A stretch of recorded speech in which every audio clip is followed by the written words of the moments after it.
ನಮಸ್ಕಾರ ವೀಕ್ಷಕರೇ, ಶೋಧ ಚಾನಲ್ಗೆ ಎಲ್ಲರಿಗೂ ಆತ್ಮೀಯವಾದ ಸ್ವಾಗತ. ಇವತ್ತು ನಾವು ನಿಮಗೆ ಕಪಿಲ ನದಿ ತಟದಲ್ಲಿ ಶ್ರೀ ನಂಜುಂಡೇಶ್ವರ ಸ್ವಾಮಿಯ ದರ್ಶನ ಪಡೆದ ಭಕ್ತರು ಅಷ್ಟೇ ಭಕ್ತಿಯಿಂದ ಭೇಟಿ ನೀಡುವ ಮತ್ತೊಂದು ಪವಿತ್ರ ತಾಣ ಅಂದರೆ ಹುಲ್ಲೂರಿ ಬಸಪ್ಪನ ದರ್ಶನ. ಇದನ್ನು ಪಡೆಯುವುದರಿಂದ ಭಕ್ತರಿಗೆ ಏನೆಲ್ಲ ಫಲಗಳು ಲಭಿಸುತ್ತದೆ ಅಂತ ಇವತ್ತಿನ ವಿಡಿಯೋದಲ್ಲಿ ತಿಳ್ಕೊಳ್ಳೋಣ. ಅದಕ್ಕಿಂತ ಮೊದಲು ಶೋಧ ಚಾನಲನ್ನು ನೀವಿನ್ನೂ ಸಬ್ಸ್ಕ್ರೈಬ್ ಮಾಡಿಲ್ಲ ಅಂದರೆ ಮೊದಲು ನಮ್ಮ ಚಾನಲನ್ನು ಸಬ್ಸ್ಕ್ರೈಬ್ ಮಾಡಿ, ಒಂದು ಲೈಕ್ ಮಾಡಿ, ಕಮೆಂಟ್ ಮಾಡಿ ಹಾಗೂ ನಿಮ್ಮ ಅಭಿಪ್ರಾಯಗಳನ್ನು ತಿಳಿಸಿ. ಮೊದಲನೇದಾಗಿ ಆರೋಗ್ಯ ಭಾಗ್ಯ. ನಂಜುಂಡೇಶ್ವರ ಹಕೀಂ ನಂಜುಂಡ ಎನ್ನುವಂತೆ ಈ ಬಸವಣ್ಣನನ್ನು ಕೂಡ ಅದ್ಭುತ ಶಕ್ತಿಯುಳ್ಳ ದೈವನೆಂದು ನಂಬಲಾಗಿದೆ. ಇಲ್ಲಿನ ಬಸಪ್ಪನಿಗೆ ಹರಕೆ ಹೊತ್ತುಕೊಂಡರೆ ದೀರ್ಘಕಾಲದ ಕಾಯಿಲೆಗಳು ವಾಸಿ ಆಗುತ್ತವೆ ಎಂಬುದು ಭಕ್ತರ ಗಾಢ ನಂಬಿಕೆ. ವಿಶೇಷವಾಗಿ ಕಣ್ಣಿನ ತೊಂದರೆ ಅಥವಾ ಚರ್ಮದ ಕಾಯಿಲೆ ಇರುವವರು ಇಲ್ಲಿ ಬಂದು ಪ್ರಾರ್ಥಿಸಿದರೆ ಗುಣಮುಖರಾಗುತ್ತಾರೆ ಎಂಬ ಪ್ರತೀತಿಯೂ ಇದೆ.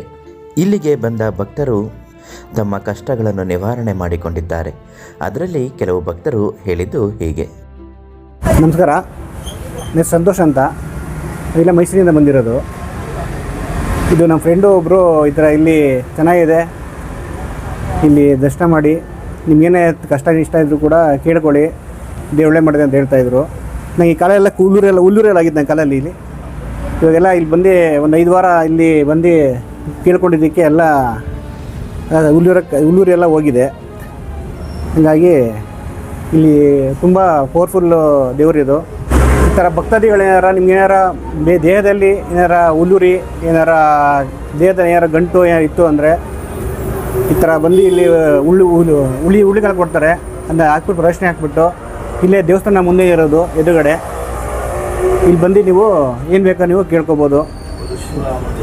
ಪರಶುರಾಮ ದೇವಸ್ಥಾನ ಮುಂದೆನೇ. ನನ್ನ ಹೆಸರು ವಂದನಾ ಅಂತ. ನಾವು ಇಲ್ಲೇ ಮೈಸೂರಲ್ಲಿ ಇರೋರು, ಆದರೆ ನಾವು ಇವಾಗ ಪ್ರಸ್ತುತ ಬೆಂಗಳೂರಲ್ಲಿದ್ದೀವಿ. ಆದರೆ ನಮಗಿಲ್ಲಿ ನಮ್ಮ ಮನೆಯವ್ರಿಗೆ ಕಾಲಲ್ಲಿ ಹುಲ್ಲುರಿ ತುಂಬಾ ಆಗಿತ್ತು. ಆಮೇಲೆ ನನಗೂ ಸಹ ಕೈಯಲ್ಲೆಲ್ಲ ಹುಲ್ಲುರಿ ಆಗಿ ಅದು ಒಂದು 7-8 ವರ್ಷದಿಂದ ಹಾಗೇ ಇತ್ತು. ಅದು ಹೀಗೇ ಇವ್ರಿಗೆ ಫಸ್ಟು ಮಾಡಿಸಿದಾಗ ಬಂದು 5 ವಾರ ಪೂಜೆ ಮಾಡಿಸಿದಾಗ ಸ್ವಾಮಿಗೆ ಅದು ಹುರುಳಿ ಮೂಟೆ ಎಲ್ಲ ಅರ್ಪಿಸಿದಾಗ ಅದೆಲ್ಲ ನಿವಾರಣೆ ಆಯಿತು.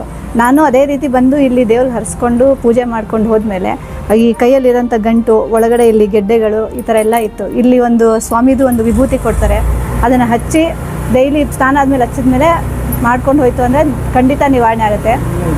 ಈ ದೇವಸ್ಥಾನ ಏನಂದರೆ ನಂಜುಂಡೇಶ್ವರನ ದೇವಸ್ಥಾನದ ಮುಂಭಾಗನೇ ಇದೆ. ಹಿಂದೆ ಪರಶುರಾಮನ ದೇವಸ್ಥಾನ ಇದೆ. ತಮಗೆ ಯಾರಿಗೆ ಏನೇ ಒಂದು ಕಷ್ಟ ಸಮಸ್ಯೆ ದೇಹದಲ್ಲಿ ಏನೇ ಒಂದು ಬಾಧೆಗಳಿದ್ರೂ ಈ ಸ್ವಾಮಿಗೆ ಹರಿಸ್ಕೊಂಡು ಪೂಜೆ ಸಲ್ಲಿಸಿದ್ರೆ ಖಂಡಿತ ನೆರವೇರುತ್ತೆ. ಯಾರು ಏನೇ ಇದಿದ್ರು ಕಷ್ಟಗಳಿದ್ರು ಬಂದು ಸ್ವಾಮಿ ಹತ್ರ ಹರಕೆ ಮಾಡಿ ಫಲಾನ ಪಡ್ಕೋಬೇಕಾಗಿ ನನ್ನ ಒಂದು ಅಭಿಪ್ರಾಯ ತಮ್ಮಲ್ಲಿ. ನಮಸ್ಕಾರ. ನೋಡಿದ್ರಲ್ಲ ವೀಕ್ಷಕರೇ, ಈ ಹುಲ್ಲೂರಿ ಬಸಪ್ಪನ ಮಹಿಮೆನೇ ಅಂಥದ್ದು. ನೀವು ನಂಜನಗೂಡಿಗೆ ಬಂದಾಗ ಶ್ರೀಕಂಠೇಶ್ವರನ ದರ್ಶನ ಮಾತ್ರವಲ್ಲದೆ ಈ ಮಹಿಮಾನ್ವಿತ ಹುಲ್ಲೂರಿ ಬಸಪ್ಪನ ಸನ್ನಿಧಿಗೂ ಒಮ್ಮೆ ಭೇಟಿ ನೀಡಿ ಈ ದೈವಿಕ ಅನುಭವವನ್ನು ಪಡೆಯಿರಿ. ನಿಮಗೆ ಈ ಮಾಹಿತಿ ಇಷ್ಟ ಆದಲ್ಲಿ ನಮ್ಮ ಚಾನಲನ್ನು ಸಬ್ಸ್ಕ್ರೈಬ್ ಮಾಡಿ ಮತ್ತು ನಿಮ್ಮ ಸ್ನೇಹಿತರಿಗೂ ಶೇರ್ ಮಾಡಿ. ಶೋಧ ಸದಾ ನಿಮ್ಮೊಂದಿಗೆ.